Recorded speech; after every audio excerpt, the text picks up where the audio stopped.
This is how I'm going to create a new watch list on my TradingView account. So I've loaded up the NVIDIA chart, and what I need to do is look to the right-hand side of my screen on this toolbar here. What I need to do is click on the watch list details and news tab. And as you can see, we've loaded up a pre-existing template, which we used for video purposes, but I want to create a new one. What I need to do now is click on this plus button, but this would only add in stocks. So that is a common misconception. Instead, what we need to do is left click on this area here.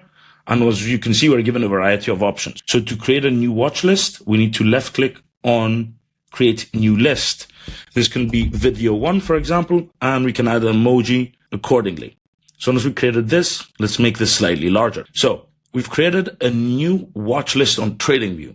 But as you can see, it is blank. There's nothing on it. So the way for us to change this is by then clicking on the plus button. So we're adding the symbols. Now, adding a symbol is essentially either you're adding effects, commodities, or stocks. You see, we have a variety of options here. You can search them individually, or if you don't know what you want, you can simply filter it by clicking on stocks, funds, futures, effects, and all of the other options there. What we want to do, let's say we wanted to add in gold, the NASDAQ, the mini NASDAQ futures, maybe Bitcoin, and let's say we want to add a pair such as the cable, which is going to be GBP against the US dollar.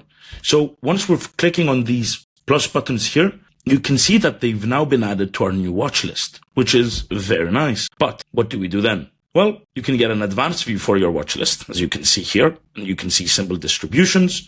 Or what you could do is you can click on the 3 dots at the top right hand side of your screen, and you can also filter it. So depending on what you want to know, you can change this accordingly and you can get some more information.